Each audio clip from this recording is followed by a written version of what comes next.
Doy la bienvenida a Juan Mayorga a esta sesión del seminario Teatro de la Memoria y Memoria Corporal, un seminario dirigido que está ligado al proyecto de investigación que dirijo en la Universidad de Antioquia y que trata del trabajo de la memoria entre la representación y la experiencia. En este seminario dirigido participan escogidos estudiantes de pregrado de esta universidad que trabajan ya desde hace unos semestres conmigo sobre el tema de la memoria y diferentes procesos estéticos, y este semestre lo estamos centrando en la memoria transmitida a través del escenario teatral. Entonces, en este caso tenemos a un invitado especial porque el seminario tiene también unas versiones de coloquios en los cuales nosotros hemos invitado este semestre a dramaturgos, a actores, a directores de teatro. Y en la sesión de hoy me alegro mucho porque tenemos un invitado muy especial de España, que es Juan Mayorga, dramaturgo internacionalmente reconocido, cuyas obras han sido traducidas y representadas en los principales teatros de Europa y en otros continentes también. Juan Mayorga tiene más de 38 obras escritas, es Premio Nacional de Artes de Teatro del 2007. En el 2013 consiguió otro Premio Nacional de España, esta vez de Literatura Dramática, y en el 2018 fue elegido como miembro permanente de la Real Academia Española para el sillón M. Juan Mayorga ha trabajado, como he dicho, dramaturgo y también adaptador y también como director de teatro para el Centro Dramático Nacional de España y también para compañías tan importantes como la Compañía Nacional de Teatro Clásico. Es licenciado tanto en matemáticas como en filosofía. En el campo de matemáticas ha trabajado durante años como profesor en colegios de secundaria y en filosofía se doctoró con una tesis doctoral en la UNED en España en 1997 sobre el filósofo Walter Benjamin, que es un pensador que ha acompañado el pensamiento y la obra de Juan Mayorga durante muchos años y hasta el día de hoy. Entonces, su tesis doctoral era sobre la filosofía de la historia en Walter Benjamin. Como ha trabajado mucho el tema de la memoria, nos es muy grata la aceptación por Juan Mayorga de conversar con nosotros hoy en esta ocasión, especialmente sobre dos obras que nos han interesado mucho y que tratan también bastante el tema de la memoria. Es El cartógrafo y la colección. Esta última, una obra recientemente terminada por Juan Mayorga. Entonces, Juan, te agradecemos muchísimo la aceptación a esta invitación y te damos cordialmente la bienvenida. Muchas gracias por estar aquí con nosotros y conversar con nosotros. Bueno, primero, ante todo, agradezco mucho esta ocasión de conversación y de encuentro. Uno de vosotros ha mencionado elipses y bueno, nosotros ya estamos de algún modo construyendo ahora mismo una elipse. Estamos construyendo una elipse cuyos focos, uno de sus focos está allí y otro está aquí, ¿no? Y está acá y precisamente esa distancia puede hacer aparecer cosas que quizá no hubieran ocurrido si estuviésemos juntos, ¿no? Ha habido varios que en vuestro perfil os habéis descrito como filósofos o como estudiantes de filosofía y me alegra estar entre filósofos porque eso me permite balbucear, dejar algunas frases sin acabar e incluso incurrir en contradicciones en el mismo párrafo, cosa de lo que se burlan aquí en mi familia, pero yo creo que es lo natural de un filósofo, no acabar las frases, pues eso, decir algo y luego inmediatamente sostener algo que entra en tensión con lo primero. Me agrada mucho que alguien haya dicho que la lectura del cartógrafo le haya llevado a imaginar su mapa personal, ¿no? Y de hecho, cuando estábamos en la sala de ensayos trabajando en el cartógrafo, de algún modo, sabéis que esta obra la llegué a hacerla con dos actores, con Blanca Portillo y José Luis García Pérez. Sí, Cuando yo estábamos les en... mandé el enlace, Juan, Sí. varios enlaces en donde sale Blanca Portillo dando reportajes en la televisión y salen algunas escenas de, ¿no?, de la representación entre los dos. Claro, pues cuando trabajábamos en la sala de ensayos, alguna vez nos dijimos que lo mejor que nos podía ocurrir era que algún espectador saliese del espectáculo queriendo hacer su propio mapa, ¿no? Y eso nos ha ocurrido, efectivamente. Y luego ha habido alguien que ha mencionado, no sé si ha sido Lisette, que dice que trabaja en el sistema de las bibliotecas públicas de allí. Y yo, bueno, pues también el mundo de las bibliotecas aparece en mi teatro de alguna forma. Y por ejemplo, es importante cómo en algunas obras es relevante cómo algunos personajes ordenan sus bibliotecas, ¿no? Pero eso sería un tema muy largo. O sea, por ejemplo, en El chico de la última fila, el Germán ordena los libros por épocas, pero en El crítico, Volodia ordena los libros por orden de excelencia, del mejor al peor, ¿no? Y unos días para él el mejor es La vida es sueño y otros días el mejor para él es Antígona, ¿no? Y sin embargo, por ejemplo, en La lengua en pedazos, una obra sobre Teresa de Jesús, el inquisidor dice que él tiene un sueño en que ha visto una biblioteca que se ordena del bien al mal, ¿no? El primer libro es la Biblia y el último un libro de páginas negras que arde sin consumirse.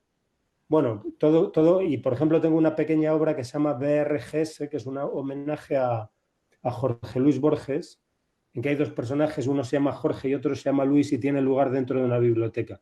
Bueno, todo esto me ha sugerido de algún modo la idea de que tú trabajes en el sistema de bibliotecas, y me moriría de ganas de preguntar, Yoshi, creo que era Yoshi, ¿qué es eso del análisis de sistemas? ¿No? A ver si un día... ¿Era Yoshi o era...? ¿Sí? Y de Toshi, y de Y de todo, Toshi. un día le voy a preguntar qué es el análisis de sistemas, que Hola. simplemente como Bueno, sintagma me parece ustedes fascinante. saben que Juan, aparte de dramaturgo, es filósofo, se doctoró además sobre Walter Benjamin, que para todos nosotros aquí es también un autor de referencia importantísimo, y aparte de ello es también matemático, bueno, polifacético, como Bueno, él mismo. aprendí de todo eso. Bueno, yo quisiera retomar algo de lo que acabas de decir, el enlace entre la ordenación de la biblioteca, la colección y el cartógrafo, donde tú resaltas que es tan importante el tema de la elección, el saber, a ver, ¿qué es lo que elijo de la infinitud de posibilidades, ¿no? de marcas que puedo hacer, de momentos, lugares, eventos que puedo escoger? Eso tiene mucho que ver también con temas que estamos discutiendo sobre la memoria. Entonces, bueno, pues quizás simplemente para empezar a dar pie, porque no estamos esperando de ti una conferencia, Juan, es simplemente una charla entre, bueno, pues amigos. Quisiera preguntarte si tú coincidirías también que ese mapa, que es como la memoria misma. La memoria en principio es ilimitada, en principio, pero de hecho todos somos seres limitados y es imposible recordarlo todo. De hecho, hay, bueno, pues muchas cosas latentes de allí que aparentemente están olvidadas, pero siguen presentes de la misma manera. Entonces, mi pregunta es que ese mapa que nosotros generalmente lo asociamos con algo más bien estático, ¿no? Habría que entenderlo más bien como algo abierto y dinámico, igual que la memoria, porque la memoria muchas veces se malentiende como una especie de almacén que va recogiendo y va en sus diferentes cajoncitos pues guardando los recuerdos, que para mí, y lo hemos discutido mucho con los estudiantes, es una imagen completamente falsa, ¿no? Entonces, bueno, haciendo ese vínculo entre memoria, una memoria que nosotros entendemos de una manera dinámica, transformadora, que constantemente hay que hacerla, el mapa también tendría que ser en realidad algo que constantemente y continuamente se va haciendo y que siempre es abierto, a pesar de que siempre también requiere la elección. Claro, bueno, antes que contestarte, puedo entrar en conversación con lo que tú me propones. Para Sí. empezar, no, debo recogerle el comentario anterior. Me preguntaste cuándo había escrito el cartógrafo Ujú. y como me es muy difícil fijar, y eso tiene que ver con lo que estás diciendo, porque a mí me es muy difícil fijar el origen de una obra porque permanentemente estoy en conflicto con ellas. Así como dicen en la colección, hay de algún modo, como en toda obra, pero quizá más en esta que en otras, hay entre líneas una poética personal, ¿no? Igual que dicen en cierto momento, creo que lo dice Berna en la colección, que la colección siempre está buscando su forma. Pues yo también. Ocurre que mis obras siempre están buscando su forma, ¿no? Hay un gran Mm. artista español, Joan Brossa, que decía que él nunca tocaba sus obras, ¿no? Mm. Porque al fin y al cabo sus obras eran representación de un momento de su vida, ¿no? Yo respeto mucho a Joan Brossa, ¿no? Y lo admiro Ujú. mucho, pero yo no intento que mis obras sean un documento de mi vida, ¿no? Espero que, y de algún modo al reescribirlas yo, esto nunca lo he dicho, ¿no? Pero al reescribirlas yo, estoy haciendo un gesto indicando que quiero que lo hagan otros cuando yo no esté. Es decir, que, Mm. que no quiero tener una actitud, si se quiere, pues eso, poseedora, custodiadora. Entonces, es interesante lo que dices, porque la colección, en la colección, algo que va descubriendo el personaje que entra es que esa colección no ha acabado y que su función no es meramente conservadora, sino que tendrá que introducir nuevas piezas e incluso desechar otras, ¿no? Y en el Ujú. mismo sentido, el mapa al que alude, el mapa que está en el centro de esa obra que se llama El cartógrafo, es un mapa permanentemente en movimiento, que se altera cada día, ¿no? Que nunca se congela, ¿no? Has dicho muchas cosas muy interesantes. Efectivamente, el pasado no es, la memoria no es un suelo estable, sino que la memoria tiene una constitución precisamente dramática, como el teatro mismo. Es un espacio de conflicto. El ser humano se constituye en ese conflicto entre el presente, el pasado y el futuro, siendo presente, Ujú. presente, pasado y futuro en realidad idealizaciones de esa trama, ¿no?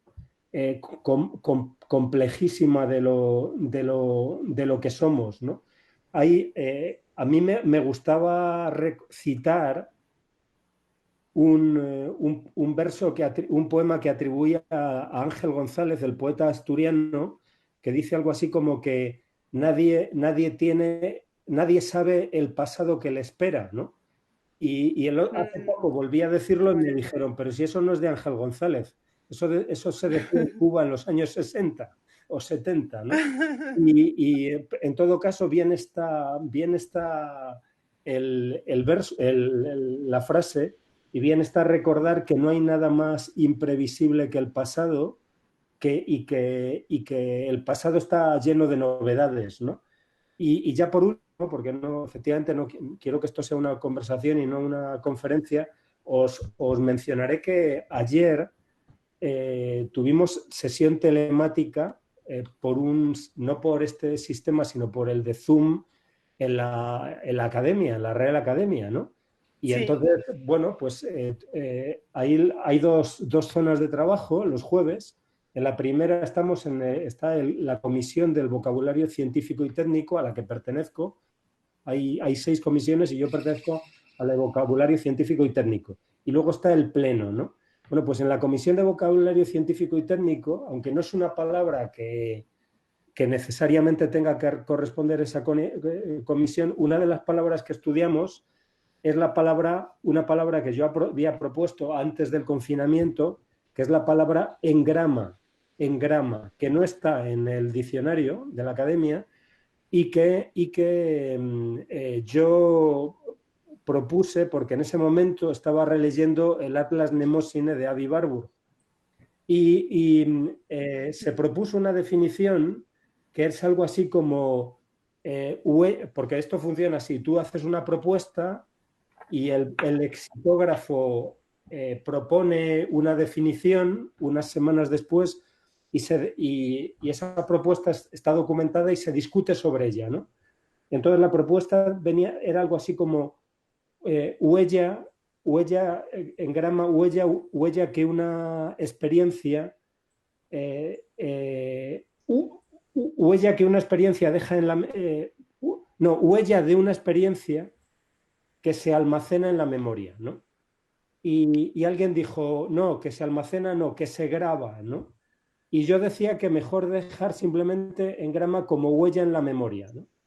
Pero finalmente mi propuesta no se impuso, ¿no? Sino que se impuso algo así como huella, estoy hablando de memoria precisamente, huella de una experiencia, huella de una experiencia que se graba en la memoria, ¿no?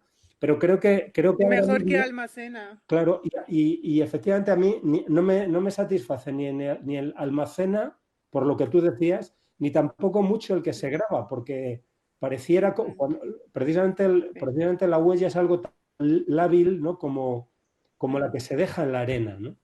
Es algo, en este sentido, pues me gustaría volver atrás y discutir con mis compañeros esa definición. Te Claro, apoyamos totalmente con eso. claro, a Dile mí me que gusta más. el seminario de teatro de la memoria también está a favor Muy bien, yo de diría engrama, huella omitirlo. en la memoria. Sí, sí. Muy, Exacto, sí. sí, sí. Muy bueno, muy Lo voy a pertinente recordar lo el que has próximo contado. día. Buenísimo. Y aprovecho, solo de pasada, que hace tiempo que te lo quería decir, Stasha y yo tenemos una propuesta, una palabra importantísima que no está en la Real Academia, antropoceno. Anda, pues yo el próximo día No, la no propongo. está. Muy bien, Vale, gracias. pues si además me proponéis una definición, os lo agradeceré. Porque Stasha te lo proporcionará. claro, me he dado Tipo cuenta, eBay, ¿cómo no? hola, Stasha. Me he dado cuenta de que es muy difícil definir, ¿no? Es extraordinariamente difícil, pero al mismo tiempo definir hace pensar, ¿no? El otro día acabas de comentar que creo que es Lisette hace performance, ¿no? Pues precisamente la No, eso es palabra... Andrea. Ah, Andrea, perdona. Andrea, hola Andrea. Pues la palabra performance, a mi juicio, está mal definida en el diccionario, ¿no? Y yo estoy buscando una definición alternativa y es extraordinariamente difícil. Y cada vez que le pido a un colega, oye, ¿cómo definirías tu performance? Me suelta una bibliografía, ¿no? Y me doy cuenta que es mucho más fácil dar una bibliografía que una definición, ¿no? Sí. Exacto. Gracias. Bueno, si te parece bien, Juan, vamos a abrir un poquito Muy bien. el número de preguntas, que yo creo que todos están ansiosos de comentarte cosas o de preguntarte. Así que adelante, él o la que quiera empezar. ¿Quién quiere empezar? Yo creo que Melissa está ya tan ansiosa que le voy a dar la primera palabra a Meli. Bueno, gracias, Ana. Bueno, Juan, la pregunta que yo tengo es en relación con el cartógrafo y la colección. Pues es que en el cartógrafo, pues hay una intención, pues como del anciano y la niña, de mostrar que esa cartografía se tiene que hacer con lo más importante porque el tema de fondo es salvar vidas. Y ahí digamos que la selección está dirigida por una pregunta de carácter moral. Sí. Por el contrario, en la colección, pues de hecho solamente pensando en los títulos, es el cartógrafo, no la cartografía, y la colección, y pues no el coleccionista, pues los títulos de las obras. Y me preguntaba, porque por ejemplo en la colección había un asunto que también pues, es muy benjaminiano, de que las cosas nos miran.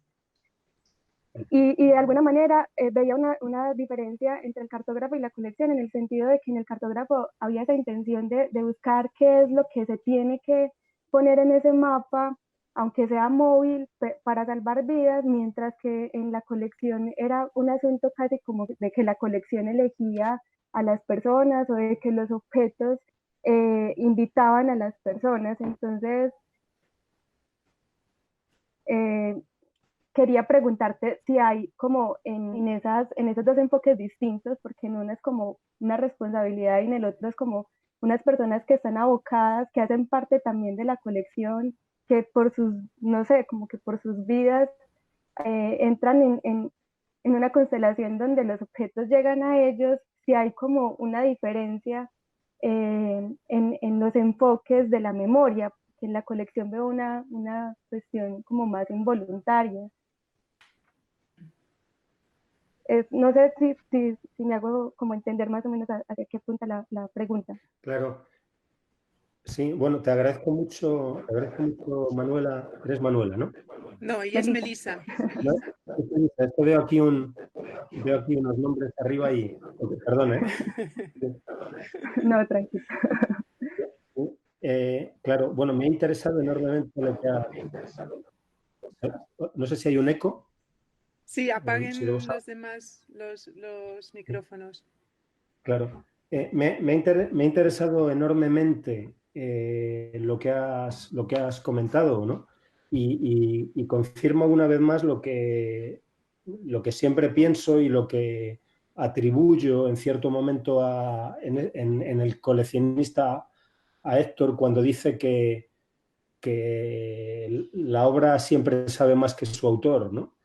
Y tú has hecho algunas reflexiones sobre mi pieza y por tanto sobre mis piezas que por tanto estaban de algún modo escritas y sin embargo yo no sabía que estaban escritas, ¿no? Y tú me has hecho consciente de ellas, ¿no? Y te lo agradezco mucho. A mí me parece que el cartógrafo y la colección están vinculadas ante todo por el hecho de que en su centro está una cuestión fundamental, que es la cuestión de la herencia, ¿no? La cuestión de la herencia. Héctor y Berna buscan un heredero, ¿no? Buscan un heredero y alguien que se merezca la colección o alguien que esté a la altura de la colección. No alguien que se merezca poseerla, sino de algún modo, siguiendo con lo que decías, alguien que merezca ser poseído por la colección, ¿no? Y desde luego en el cartógrafo es fundamental el tema de la herencia en distintos sentidos, ¿no? Porque el mapa mismo es una herencia, es un envío al futuro. Lo importante es que alguien lo vea, ¿no? Quizá 100, 1000 años después, ¿no? Pero por otro lado hay otro tipo de herencia, me parece que es fundamental, ¿no? Que también en alguna medida se da en la colección, que es la propia transmisión de un arte por parte del cartógrafo, que también en alguna medida, me parece que también entregan Héctor y Berna. O sea, a mí me parece que en un momento dado, para el viejo cartógrafo, es tan importante, no es más importante que el mapa lo que él está transmitiendo sobre el arte de hacer los mapas a su nieta, ¿no? O sea, le está transmitiendo no solo un conocimiento técnico, sino de algún modo está haciendo un envío moral. Está de algún modo entregándole la ética de su experiencia sobre la ética de los mapas, ¿no? Y efectivamente, la elección de qué se pone y qué no se pone en el mapa, en el cartógrafo es fundamentalmente una elección de tipo moral, ¿no? De lo que se trata es de que no se sacrifique, de que se custodien de algún modo esas experiencias, ¿no? Esas experiencias. Mientras que en la colección no hay tal cosa. Al contrario, de algún modo yo creo que Héctor y Berna estarían dispuestos a incluir una pieza inmoral en la colección, ¿no? Porque, o sea, precisamente, digamos, su colección estaría, perdonad que me exprese tan groseramente, más allá del bien y del mal, ¿no? O sea, y es muy interesante la reflexión sobre lo que haces. Efectivamente, la obra no se titula, aquella obra no se llamaba El mapa, sino El cartógrafo. Conviene decir que un título es de algún modo una operación estratégica, ¿no? Porque el título, que es la más importante de las acotaciones, la más importante de las didascalias, ya induce al espectador a atender a una cosa u a otra, ¿no? Y sobre esto podríamos hablar mucho. Por ejemplo, hay una obra sobre la que yo escribí y sobre la que hay una reflexión en elipses, que es Amar después de morir, de Calderón de la Barca. Es así como se ha conocido históricamente, cuando el título que él le dio Calderón era El Tuzaní de la Alpujarra. Es decir, el título aludía a la guerra de las Alpujarras, ¿no? Mientras que, cambiándole el título, de algún modo la tradición desvió la atención de la guerra a lo que podríamos llamar la trama sentimental. Bueno, todo esto para decir que es muy importante ese gesto de la titulación, ¿no? Y efectivamente, primero, cuando pongo el título del cartógrafo, quiero que el espectador se pregunte quién es el cartógrafo, si él o la niña, ¿no? Y por otro lado, efectivamente, es fundamental la persona, porque el mapa no es neutral, ¿no? Y de algún modo, la niña es el testigo, ¿no? Y el mapa recibe de algún modo la mirada del testigo, y finalmente nosotros somos portadores del testimonio. No solo los que pudieran haber visto el mapa, sino de algún modo los que pudieran asistir al espectáculo del cartógrafo, ¿no? Y mientras que en la colección lo fundamental no son ellos, no son los coleccionistas. El protagonista es la colección. Y de hecho hay algo que me importó mucho cuando empecé a imaginar la obra. La colección es una obra que he tardado tiempo en encontrar, ¿no? Y algo que descubrí en un cierto momento es que era importante que se produjese toda la acción en un solo espacio, ¿no? Que fuese siempre ante la puerta, ¿no? De forma que en ciertos momentos ellos desaparecen e incluso queda solo la puerta de la colección, ¿no? Ante el espectador. Y creo que quien ponga esa obra en escena puede, por ejemplo, dejar al espectador pendiente minutos ante una puerta que no se mueve, ¿no? Hasta que solo hay un momento, que es la escena penúltima, en la que vemos a los personajes al otro lado de esa puerta, ¿no? Efectivamente, el protagonista de la colección es la colección, ¿no? Mientras que el protagonista del cartógrafo no es el mapa, ¿no? Sino de algún modo el testigo, ¿no? Me parece. Juan, ahora que lo estás diciendo y tú has mencionado antes a Vivarbu, que Atlas Mnemosine, después de lo que acabas de decir, bueno, pues a mí se me ocurre que yo asocio más la colección, y lo estaba pensando todo el tiempo mientras la leía en el Atlas no Mnemosine de Avi Warburg, mientras que con lo que acabas de decir también, y también me dio vueltas el tema del quién es el cartógrafo, y no solamente podría ser el anciano y la niña, también Blanca y también Claro. Débora. O sea, es decir, ahí confluye, es muy benjaminiano. Y lo que tú acabas de decir, nosotros somos los testigos, pero los que somos la memoria. Me recuerda mucho a esa segunda tesis de las tesis sobre el concepto de historia, ¿no? De Benjamin, donde dice que hemos sido esperados por aquellos, ¿no? Ese viento que nos roza todavía de nuestros antecesores. Entonces, eso se ve muy bien y muy bonito, porque en esa obra confluyen los tiempos y de alguna manera también los personajes, ¿no? Que se van haciendo mapas, pero están de alguna manera vinculados unos con los otros.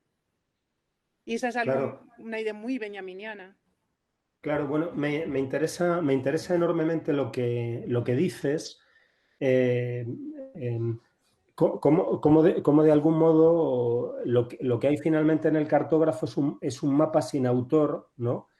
En que de algún modo se va desplazando la experiencia, y el que finalmente recibe la experiencia, si quiere hacerlo, si es hospitalario a la experiencia, es el espectador, ¿no? Y el espectador, si quiere, prolongará el relato, ¿no? Y contará a alguien, ¿no?, que él un día oyó hablar de un cartógrafo. ¿Estáis ahí? Porque a veces se queda parada, Sí. la imagen. Como decía antes, yo estoy permanentemente reescribiendo las obras, y una de las últimas cosas que introduje en el cartógrafo es una frase que no está, yo creo, en la edición todavía de Uña Rota, en la que dice Débora al final, dice, bueno, la leyenda del cartógrafo ya se contaba en el gueto. Por cierto, la leyenda del cartógrafo me la he inventado yo, pero no me importaría nada que alguien me dijese, hombre, pues, pero si eso es, efectivamente, esto se contaba en el gueto, ¿no? O sea, bueno, pues Pero cuando esa sí está en esta edición, claro, sí, pero pues hay una cosa que dice ella, ¿no? Ahí sí, sí. quizás esté ahí ya, dice Sí, ella, ahí está. dice Débora, se contaba la leyenda, y dice algo así como yo creo que probablemente nos la inventamos nosotros o algo así, porque en el fondo se lo inventó la gente, porque la gente no quería ser olvidada, ¿no? O sea, que de algún modo el inventar la leyenda del cartógrafo era de algún modo, expresar la esperanza de que alguien contase nuestra historia. Entonces me interesa enormemente eso que dices, ese tejer y destejer, ¿no?, que tiene de algún modo que ver con la propia puesta en escena que hice con Blanca y con José Luis, en la medida en que no había mapa, ¿no? Y el mapa era el espacio, el mapa era el escenario mismo, donde uno podía ver imaginar distintos espacios de Varsovia, y como dice Débora al final de la función, la mostración del mapa hubiera sido decepcionante, la mostración de cualquier mapa físico. Y luego lo que comentabas sobre, claro, conviene recordar por otro lado que Benjamin mismo fue un coleccionista, ¿no? Claro. Y también, claro, he tenido en cuenta, cuando trabajaba en la colección, he tenido en cuenta, por ejemplo, ese maravilloso texto que daría para una obra de teatro, que es Desembalando mi biblioteca, ¿no? Que tú Sí. tú conoces muy bien. En cuanto a Warburg, la verdad es que yo cuando hará 8 o 9 años empecé también, porque como digo, esta es una obra que deseaba escribir hace tiempo, pues yo no conocía tanto a Warburg como lo he conocido últimamente, en los últimos años, y hay algo que me impresionó, entre otras cosas, es que, por supuesto, que la noción de viaje de las imágenes, la noción esa de pasiones del alma que van atravesando los tiempos, pues probablemente de forma más o menos explícita puede proceder de Warburg. Y luego, no, te quería comentar solo dos cosas que tú conoces de sobra, mejor que yo, ¿no? Que en el archivo de Londres, de Warburg, creo que yo no he visitado, la planta es una elipse, porque como sabes, él daba mucha importancia al descubrimiento de Kepler, de que las órbitas alrededor del Sol eran elipses, y me gustó mucho esa idea de que el espacio fuese el suelo de una elipse, y me gustaría hacer un espectáculo, y quizá la colección estuviese bien que la planta fuese, lo voy a apuntar antes de que se me olvide. La colección, Adelante. la planta de ser una elipse. Y luego, por otro lado, no, hay una cosa que me gustó mucho que leí de Warburg, que seguro que tú y Stasia conocéis, pero yo no la conocía hasta hace poco. Y es que Warburg tenía que ser el heredero de la familia, ¿no? Y por lo visto, como en el relato bíblico de la venta de la primogenitura por el plato de lentejas, le vendió al hermano mayor, al hermano menor, el derecho a liderar la empresa, que no sé si era un banco o lo que fuese, a cambio de que el hermano menor se comprometiese a comprarle toda la vida los libros que él necesitase, ¿no? Esto cuando tenían estos dos pájaros como 11 y 12 años, ¿no? Lo cual me parece un genio extraordinario, ¿no? Y me gustaría escribir sobre esos niños. Qué bueno. Pues nada, nosotros estamos ansiosos de leer cualquier obra que vayas a escribir.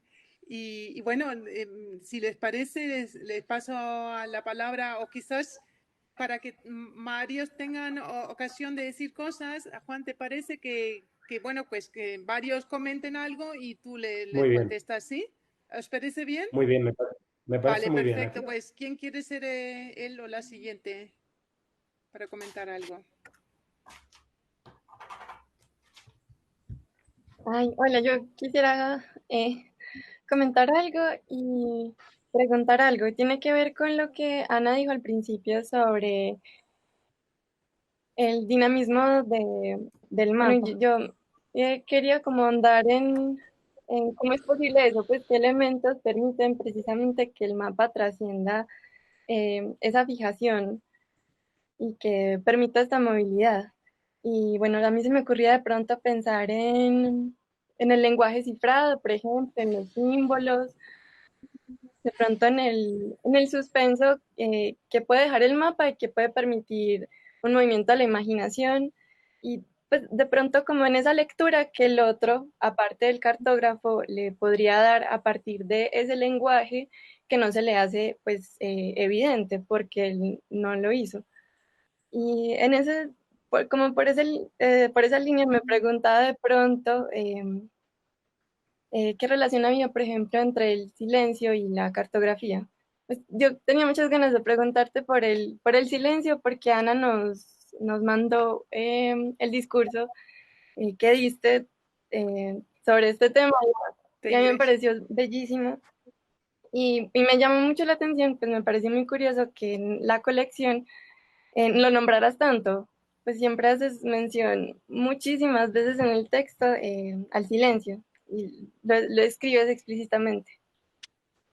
Entonces, bueno, era un tema por el que quería preguntarte y tal vez si consideras que hay una relación entre el silencio y la posibilidad que el mapa tiene de ser dinámico.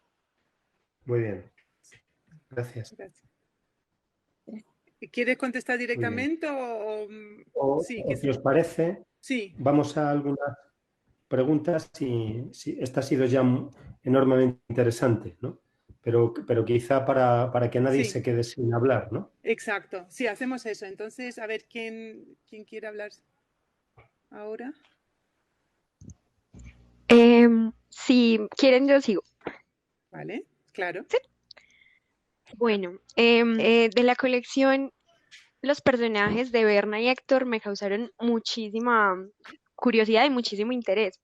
Me recuerdan mucho a esas personas como que intentan salvaguardar la memoria, pero a su vez como que parecen encerrarla en un espacio, en un lugar, pues porque ellos defienden una memoria inconclusa, en tanto que ellos entienden las piezas como algo fundamental e inacabado. Ellos lo dicen explícitamente cuando dicen, cada pieza que llegue entrará en una complicidad con otras y en antagonismo con otras. Hará aparecer nuevas constelaciones, nuevos sentidos de la colección. Eso que es muy benjaminiano, da cuenta como que ellos dicen, bueno, la memoria no es algo acabada.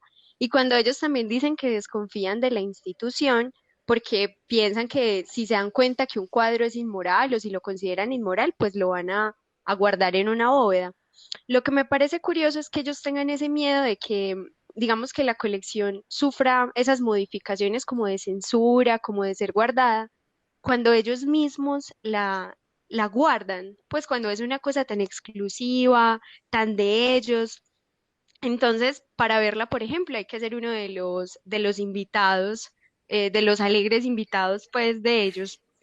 En ese sentido, me estaba preguntando sobre, sobre esa contradicción que tienen ellos dos, pues ellos con eso que están tratando de hacer con la colección. Ellos no quieren que sea algo cerrado, pero al mismo tiempo la tienen, digamos que escondida. pues que en ese sentido se puede intuir que ellos no querían instaurar una memoria oficial como si lo podía hacer una institución, porque ellos tenían como que bastante recelo frente a eso, que como que parecía que ellos la querían salvar, pero que ahí está lo curioso, que ellos la tienen en una bóveda y hay que ser un invitado de esos afortunados para poder verla. Hay un momento en el que se intuye que nosotros hacemos parte de esa colección como espectadores.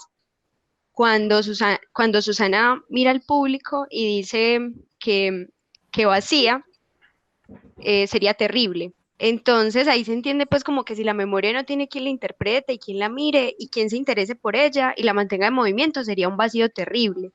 En ese sentido, a mí me surgía la pregunta una y otra vez de por qué esos coleccionistas eran tan reservados con esa colección, porque esa exclusividad, si ellos entienden como que de alguna manera eso no podía ser algo estático, sino que algo en movimiento.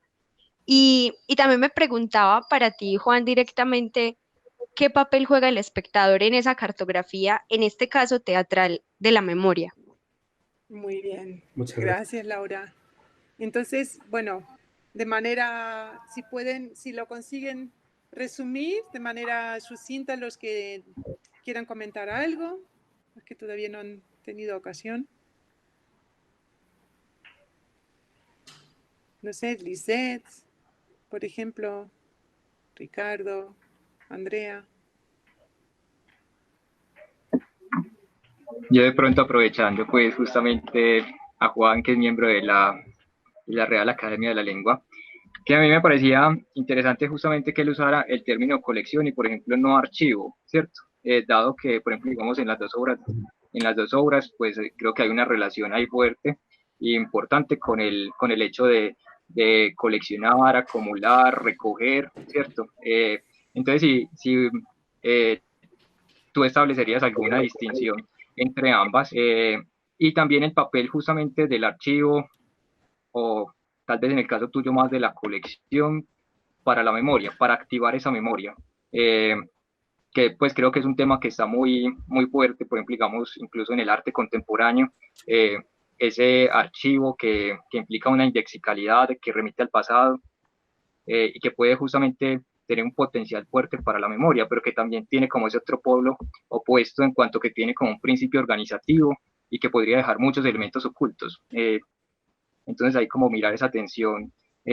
¿Tú cómo la ves? Si esa tensión puede ser de alguna manera superada, o qué problemas pues encuentras ahí. Bueno, muy buena pregunta, Ricardo, gracias. Y quedan Lisette, Andrea y de Tosi y Leonardo, creo. Brevemente. Estamos exprimiendo al pobre Juan. Lisette, ¿quieres comentar algo?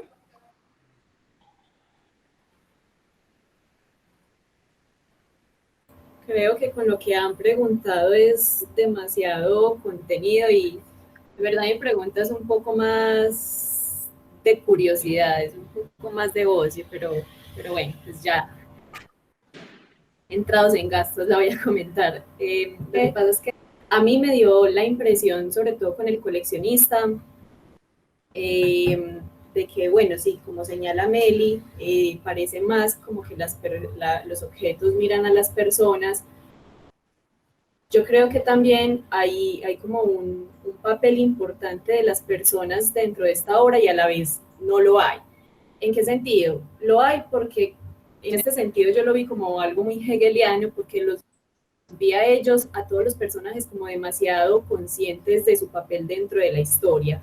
Es decir, a ellos no les importaba su papel como sujetos en su singularidad, sino que les importaba lo que podían aportar a ese sistema que llamaban la colección y que en otros ámbitos podríamos llamar el sistema del pensamiento, el sistema de la memoria.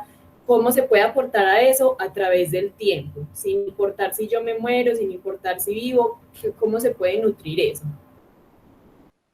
Pero entonces sí me llama la atención, la pregunta que tengo es la insistencia en restarle importancia a las personas. O sea, tengo la duda de bajo qué objetivo, cuál fue el fin de restarle importancia al heredero, a la hija del heredero, incluso a la misma pareja de Héctor y Berna.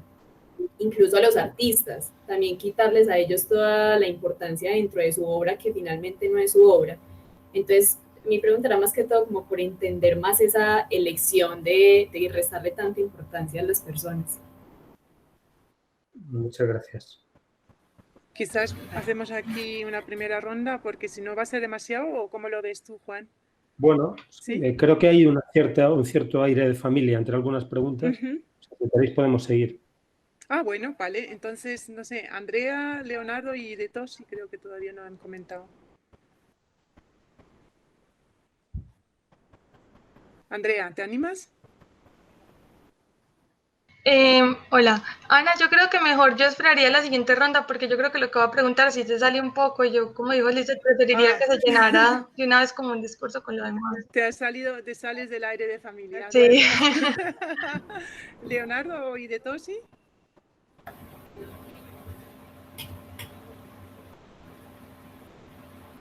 ¿Están ahí? Sí, hola. Adelante, yo tenía una pregunta un poquito más personal que relaciona pues con sus obras, ¿no? Es respecto Lizeth, ¿puedes a apagar la colección. el micrófono? Ah, perdón, está lloviendo, voy a cerrar las ventanas. Es con la colección, en donde pues me imagino yo que usted habló para sí mismo en una frase que menciona Héctor, que es: reunimos cosas que nos hacen pensar en nuestra muerte. Pues me preguntaba si, pues como acabo de decir hace unos momentos, usted en esa pequeña frase se transformó en Héctor, por decirlo de alguna forma, y se lo dijo a sí mismo. Sus obras son aquello que lo recuerda que algún día pues ya no va a estar, y por lo que será recordado, yo qué sé. Muchas gracias. Sí. Gracias. Y De todos, y falta Leonardo, creo. Bueno, por el lado mío encuentro una relación también en la parte de la mirada infantil, ¿cierto? En el cartógrafo es la niña que se encarga de reconstruir lo que es la vida dentro del gueto, ¿cierto? Solo ella puede llevar una tarea tan compleja. Además porque tiene una mirada, como también dice en el coleccionista, que debe ser libre de prejuicios, para que pueda construir una panorámica totalmente diferente a la que de pronto nosotros ya tenemos de antemano. O sea, salvar las vidas significa también eso, poder ver lo que hay detrás de los muros, detrás de las cosas, o sea, las cosas cotidianas, los haceres. Ahí hay una pregunta bastante interesante sobre lo humano, qué es lo que queremos salvar, ¿cierto? Con respecto a eso, se podría decir que hemos aprendido algo de eso que sucedió en el Holocausto en estos momentos. O sea, reproducimos la indiferencia o tenemos, de algo nos ha servido todo esto también para cambiar y salvar vidas. Gracias. Qué pena, Ana. Yo creo que... Sí, algo yo creo que pues voy a cortar un poco lo que quería preguntar. Vale. Para pues hacerlo caber un poco más sin salirme. Pues yo también desde ambos textos, pues el cartógrafo y la colección, me preguntaba mucho sobre dos aspectos pues principales, y es como la relación también del sujeto, pues de los personajes que se mencionaban con un objeto, y cómo curiosamente digamos que toda su narrativa pues, se desarrolla a través de la conexión con algo físico.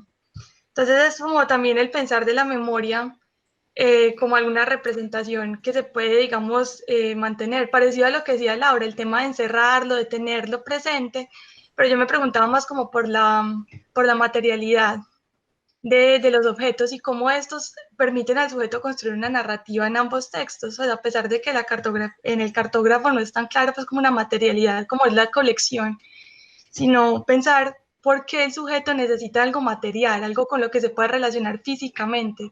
Dirigiéndolo, pues yo iba a preguntar un poco más sobre el tema de lo corporal, pero yo creo que aquí nos desviamos un poco, pero pensarles entonces por qué la necesidad de aquello material para concebir alguna memoria, por qué la necesidad de coleccionar, de encerrar, pero no solo como el archivo en sí mismo, sino el archivo como algo que se puede tocar, por decirlo así, que se pueda ver. Claro. Sí. Bueno, todo lo que habéis dicho es, no estoy intentando ser, no voy a intentar ser cortés, es extraordinariamente interesante y me parece que, bueno, Ana me había hablado de vosotros y del grupo. La verdad es que me parece, sinceramente, un grupo de enorme calidad. Perdonad un segundo, es que me están llamando porque tenía una reunión precisamente con Blanca Portillo. Pues dale un abrazo grande, admiramos su trabajo. Claro, se lo voy a decir y efectivamente había quedado con ella para después de los aplausos y no sé si habéis oído los aplausos a las 8 y ahora la llamaré y por esa razón no puedo alargar mucho la conversación sintiéndolo mucho porque cualquiera de las intervenciones sería ocasión de una conversación muy larga. Entonces voy a intentar ser voy a intentar ofrecer algunas impresiones que me ofrecen lo que vosotros habéis propuesto. Para empezar, Manuela, algo que he pensado cuando tú me estabas presentando lo que decías es que de algún modo, efectivamente, incluso una colección o un objeto que no se moviese, que no se alterase, que no introdujese en ningún elemento nuevo, ¿no? Estaría en permanente movimiento, ¿no? De nuevo, aquí habría que recordar a Benjamin y esta idea de que la verdad tiene hora, ¿no? Y en este contexto quiero recordar aquella genialidad de Borges cuando escribió aquel cuento Pierre Menard, inventor del Quijote, o no sé si estoy citando bien el título, en el que un tipo contemporáneo dice voy a reescribir el Quijote y lo que hace es copiarlo palabra a palabra, porque sabe que el tiempo inevitablemente ha transformado ya esas palabras. Es decir, incluso si la colección no introdujese ningún elemento, ninguna alteración, la colección sería transformada por la mirada de quien la viese. Y has mencionado, Manuela, el silencio. Precisamente en la Biblioteca Nacional la Biblioteca Nacional de España hubo una exposición sobre cartografía y en ella había una sección que era precisamente sobre el silencio de los mapas. Sería muy largo y precisamente es algo que se tematiza de algún modo en la función, cómo los mapas pueden ser elocuentes o pueden por supuesto, silenciar. Os llamo la atención porque quizá os interese. Ha salido últimamente un libro de un historiador español, Juan Pimentel, que se titula precisamente Fantasmas de la ciencia española y dedica una sección a los primeros mapas españoles de Latinoamérica, ¿no? Y son mapas que silencian, ¿no? Y os llamo la atención sobre ese material porque sin duda os interesará. Bueno, sobre el tema del silencio que me propone Manuela, claro, habría mucho que hablar. Efectivamente, en el hecho teatral, el silencio invita al espectador a hablar, ¿no? Por ejemplo, cuando yo no hago que el personaje de Carlos, es decir, hay muchas cosas que no cuento. Jesús, estás ya. Hay muchas cosas que no cuento sobre salud. Hay muchas cosas que no cuento sobre Carlos, ¿no? Pero precisamente eso no es jugar al acertijo no es no comprometerse con ese material, sino sino de algún modo que sea precisamente el espectador el que llene esos silencios, ¿no? O sea, efectivamente creo que Manuela tiene razón cuando asocia silencio y dinamismo, ¿no? También me ha interesado mucho lo que mencionaba Laura, la cita que ella ha traído a colación, el hecho de que efectivamente se hable en la colección sobre constelaciones indica hasta qué punto la obra debe mucho a Benjamin. Y tu pregunta, Laura, entre otras cosas, me hace preguntarme si algo acerca de lo que no se habla en la obra, y es si Susana es tan recelosa como Héctor y Berna respecto de los posibles espectadores. Es decir, si ella también excluye a los espectadores de su colección. La verdad es que no me lo había preguntado hasta que Laura ha presentado ese tema, ¿no? Y me importa. Claro, yo creo que en Héctor y Berna hay una, si se quiere, una desconfianza elitista, ¿no? Respecto de la relación que las masas tienen con el arte y con estos precisamente estos depósitos de la memoria, ¿no? Precisamente tienen, sí, una resistencia a museizar su colección. Y desde luego es fundamental eso que mencionaba sobre el valor del espectador. Igual que en el mapa, igual que en el cartógrafo, el mapa, si está en algún lugar, es en la cabeza del espectador. La colección, si está en algún lugar, es en la cabeza del espectador.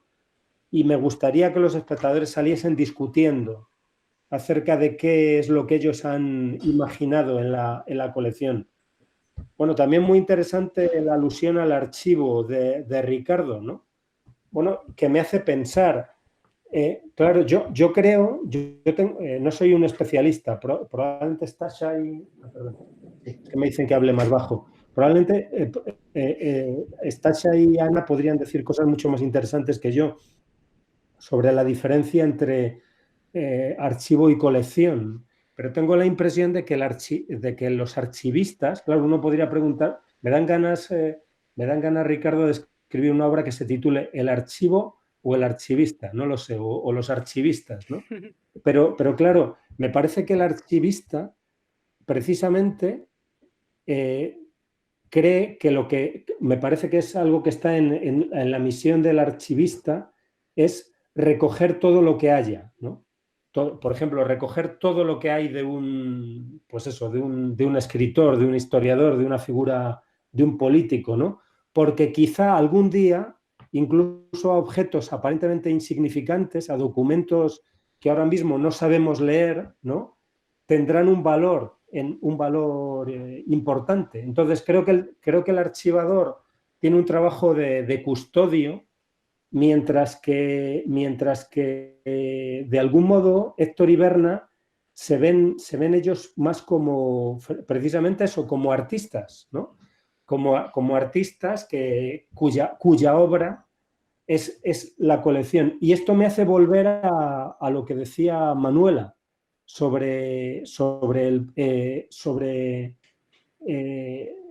al comienzo de su conversación.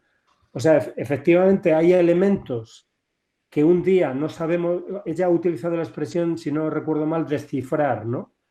Es decir, efectivamente cualquier obra se irá revelando en el tiempo, ¿no? Y en este sentido, de algún modo, una colección como un mapa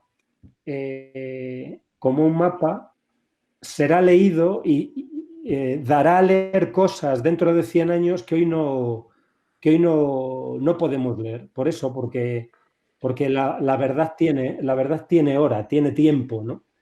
Sí, claro, en la colección hay permanentemente de algún modo una desheroización del artista, ¿no? y también una desheroización de ese artista que es el coleccionista. Claro, a mí no me es insignificante el hecho de que, como bien saben Stasha y Ana, y probablemente sabéis todos, Benjamin pretendía escribir una obra que estuviese constituida solo de citas, ¿no? De algún modo, como efectivamente ellos creen que ellos son tan artistas como los artistas que son autores de las obras artísticas que ellos coleccionan, y sin embargo no se dan importancia porque finalmente el único artista, el único coleccionista es el tiempo. Y desde luego eso tiene algo de hegeliano, ¿no? Es algo como que será el tiempo el que vaya decidiendo qué deba ser conservado y qué deba desaparecer. O sea, lo cual, y por tanto en la obra hay una tensión entre, si se quiere, lo hegeliano y lo benjaminiano, ¿no? En cuanto a que el tiempo es el tiempo el que elige. Está llamándome Blanca y voy a tener que... Blanca, voy a tener que acelerar con mucho, lo siento. Pero, o sea que efectivamente hay esa tensión, ¿no? Entre, si se quiere, entre ese... de algún modo hay una elipse, en uno de cuyos focos podría estar Hegel o el espíritu universal, y por otro lado, pues eso, la piedra desechada, por utilizar una expresión de nuestro maestro y amigo Reyes Mate. Es muy difícil la pregunta que me has hecho, y de Toshi, ¿no? Claro, efectivamente, yo creo que el coleccionista, bueno, yo cada vez que entro en un museo y cuando veo una colección siento la presencia de la muerte, ¿no? De quiénes hicieron eso, de quiénes lo han conservado, ¿no? Claro, es decir, y en este sentido entiendo muy bien a Héctor cuando dice todo lo que reunimos nos lo recuerda, ¿no? Pero bueno, la verdad es que yo no pienso demasiado en la mía cuando escribo. Quizás recuerde aquello que decía Borges, que al fin y al cabo la muerte es simplemente una... eso de que todos los hombres son mortales es simplemente un enunciado confirmado estadísticamente que en cualquier momento puede desmentirse, ¿no? O sea que bueno, yo voy a seguir escribiendo sin pensar mucho en ella, me parece. Claro, muy interesante la alusión a la mirada infantil que hacía Leonardo. Hay algo en el cartógrafo, hay algo muy judío, ¿no? Y es que ese mapa es una empresa descomunal, ¿no? Y de lo descomunal solo es capaz el niño, ¿no? Solo el niño Jesús puede enfrentarse al anticristo, ¿no? Solo David puede enfrentarse a Goliat, solo el débil puede enfrentarse a enemigos enormes, ¿no? Y en este sentido, esto me hace preguntarme, claro, para mí es importante que Susana sea madre, sea joven, pero también sea madre, porque de algún modo se le está pidiendo un sacrificio, se la está examinando también acerca de hasta qué punto ella puede sacrificarlo lo más importante a su misión. Y ahora me estoy preguntando si en una reescritura de la colección no debiera de algún modo aniñar más a Susana, ¿no? Creo que tiene algo de aniñada en algunos momentos, pero que fuese más infantil y más ingenua. Y desde luego es muy importante lo que menciona Andrea, ¿no? Sobre el valor y eso tiene que ver con otras cosas que se han hablado, por ejemplo con el archivo, ¿no? Algo que me he encontrado con los primeros lectores de la colección es que, igual que los primeros los espectadores y lectores del cartógrafo me hablaban del mapa de su vida, los lectores de la colección se han preguntado sobre sus colecciones, me han comunicado algo sobre sus colecciones, que algunas de las cuales no sabían que tenían, ¿no? Y acerca de la importancia de objetos que para otros seres humanos no tendrían ninguna importancia. Sí, no es una cuestión insignificante, ¿no? ¿Por qué guardamos ciertas cosas, ¿no? ¿Por qué guardar las cosas? ¿Por qué no? ¿Por qué guardar las cosas? ¿Por qué guardar algunas cosas? Y eso, y no confiarlo todo a esas huellas en la memoria. Bueno, es una pregunta enorme. En realidad todas las que me habéis hecho lo son, y yo pues hubiera estado muy contento de continuar conversando con vosotros, pero siento no poder seguir haciéndolo. Te agradecemos muchísimo, Juan, el tiempo que te estás tomando, y es para nosotros interesantísimo. Es un lujo. ¿Me escuchan? Sí, te escucho. Sí, que es un lujo el poder entrar, bueno, y conversar contigo directamente, pero no queremos dejar esperar más a Blanca, que te está llamando, y te agradecemos muchísimo el tiempo que te has tomado, el interés, la buena disposición, y todos, bueno, pues estamos deseosos de que se levante la cuarentena en el mundo entero para que nos puedas venir a visitar y tener un encuentro personal. Ojalá sea posible. Pues sería fantástico. No conozco Colombia. En el máster en creación teatral que dirijo hay 2 alumnos colombianos y la verdad es que me produce emoción simplemente ya el escuchar vuestro acento. O sea que, y luego, por otro lado, lo digo sinceramente, la conversación ha tenido por vuestra parte mucha calidad. Os agradezco la seriedad de vuestras lecturas y el interés de las preguntas, que en realidad no he sabido contestar y mirad, las tengo aquí en estos papelitos para seguir pensando en ellas para una nueva escritura de la colección. Maravilloso. Y os mando un abrazo muy fuerte. Muchísimas gracias, Juan. Gracias. Muchísimas gracias. Gracias. Hasta pronto y cuidaos mucho. Gracias. Gracias. Y estamos deseosos de ver el estreno. Ojalá esté en Madrid o donde sea se estrene la obra. La última, la colección. Ojalá podamos encontrarnos en una sala teatral. Sería maravilloso. Hasta muy pronto. Muchas gracias. Chao. Hasta luego. Adiós. Hasta luego.